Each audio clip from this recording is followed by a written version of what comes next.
Breaking news చూస్తున్నాం. 2 కీలక రాష్ట్రాల్లో నేడు ప్రజాస్వామ్య పండుగ మొదలైంది. దక్షిణాదిన తమిళనాడులోని అసెంబ్లీ ఎన్నికల పోలింగ్ ఏకదాటిగా సాగుతూ ఉండగా అటు పశ్చిమ బెంగాల్ తొలిదశ ఎన్నికల సమరం మొదలైంది. ఉదయం 7 గంటలకే పోలింగ్ కేంద్రాల వద్ద ఓటర్లు బారులు తీరారు.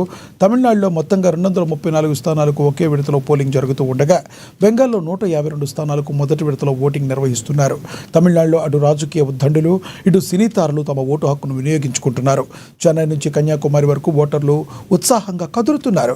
సినీ నటులు అజిత్ విజయ్, రజనీకాంత్ వంటి వారు సామాన్యులతో కలిసి క్యూ లైన్లలో నిలబడి ఓటు వేసి అందరికీ ఆదర్శంగా నిలిచారు. పశ్చిమ బెంగాల్లో సైతం భారీ భద్రత నడుమ పోలింగ్ ప్రశాంతంగా కొనసాగుతుంది.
రెండు కీలక రాష్ట్రాల నేడు ప్రజాస్వామ్య పండుగ మొదలైంది. దక్షిణాది తమిళనాడులో అసెంబ్లీ ఎన్నికల పోలింగ్ ఏకదాటిగా సాగుతూ ఉండగా అటు పశ్చిమ బెంగాల్ తొలిదశ ఎన్నికల సమరం మొదలైంది.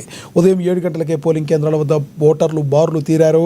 తమిళనాడులో మొత్తంగా 234 స్థానాలకు ఒకే విడతలో పోలింగ్ జరుగుతూ ఉండగా బెంగాల్లో 152 స్థానాలకు మొదటి విడతలో ఓటింగ్ నిర్వహిస్తున్నారు.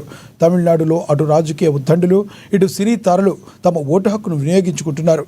చెన్నై నుంచి కన్యాకుమారి వరకు ఓటర్లు ఉత్సాహంగా కదులుతున్నారు. సినీ నటులు అజిత్ విజయ్, రజనీకాంత్ వంటి వారు సామాన్యులతో కలిసి క్యూ లైన్లలో నిలబడి తమ ఓటు హక్కు అందరికీ ఆదర్శంగా నిలిచారు. పశ్చిమ బెంగాల్లో సైతం భారీ భద్రత నడుమ పోలింగ్ ప్రశాంతంగా కొనసాగుతుంది. ఇదే విషయానికి సంబంధించి మరింత సమాచారాన్ని మా ప్రతినిధి రాఘవ అందిస్తారు ఫోన్ ద్వారా.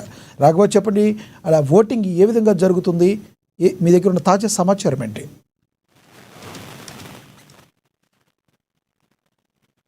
రాఘవ, చెప్పండి, మీ దగ్గర ఉన్న తాజా సమాచారం ఏంటి? Thank you లక్ష్మీనాగు. తమిళనాడు రాష్ట్రంలో అసెంబ్లీ ఎన్నికల పోలింగ్ సర్వసిద్ధం చేసిందని రాష్ట్ర ఎన్నికల కమిషన్ ఇప్పటికే ప్రకటించింది. అయితే రాష్ట్ర వ్యాప్తంగా 38 జిల్లాల్లో 234 స్థానాలకు ఒక విడతగానే నేడు పోలింగ్ జరగనుంది.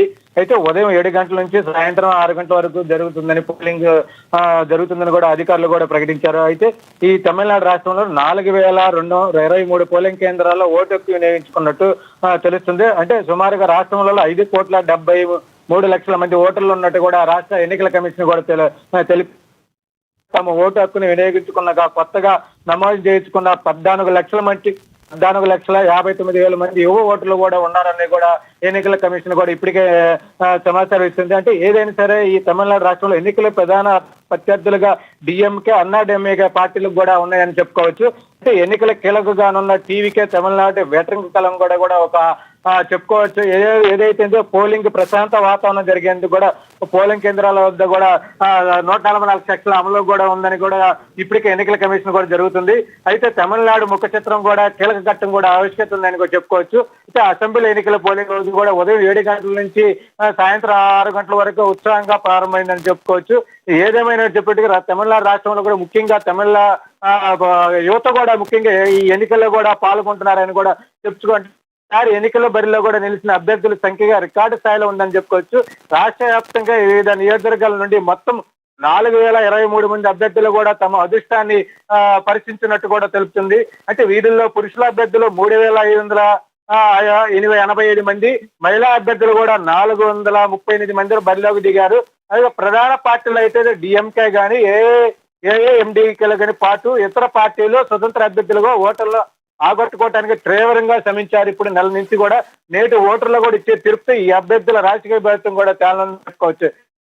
తమిళనాడు ఓటర్ల జాబితా పరిశీలిస్తే మహిళా ఓటర్ల ప్రాబల్యంగా స్పష్టంగా కనిపిస్తుంది. మొత్తం మీద 5,73,40,290 మంది ఓటర్లు ఉంటే ఈ ప్రజాస్వామ్య పండుగలో భాగస్వాములు కానున్నారని చెప్పుకోవచ్చు. అంటే మహిళా ఓటర్లు కూడా ఎక్కువగా ఉందని కూడా చూసుకుంటే 2,93,04,905, పురుషుల ఓట్లు చూసుకుంటే 2,80,30,650,58 మంది కూడా కనుక్కోవచ్చు. ఇకైతే మిగతా వాళ్ళు కూడా ట్రాన్స్జెండర్ ఓట్లు అయితే 7,728 మంది ఉన్నట్టు కూడా ఎన్నికల సంఘం కూడా ప్రకటించవచ్చు. ఏదైనా మనం చెప్పుకుంటే పురుషుల కంటే మహిళా ఓటర్లు సుమారు 13 లక్షల మంది ఎక్కువ ఉంటే కూడా ఈ ఎన్నికల్లో కూడా విశేషం. అంటే సంక్షేమ పథకాలు కానీ, ధరల పెరుగుదల కానీ, స్థానిక సమస్యలు కానీ ప్రధానంగా అజెండాకి ఈ ఎన్నికలు జరుగుతుందని చెప్పుకోవచ్చు.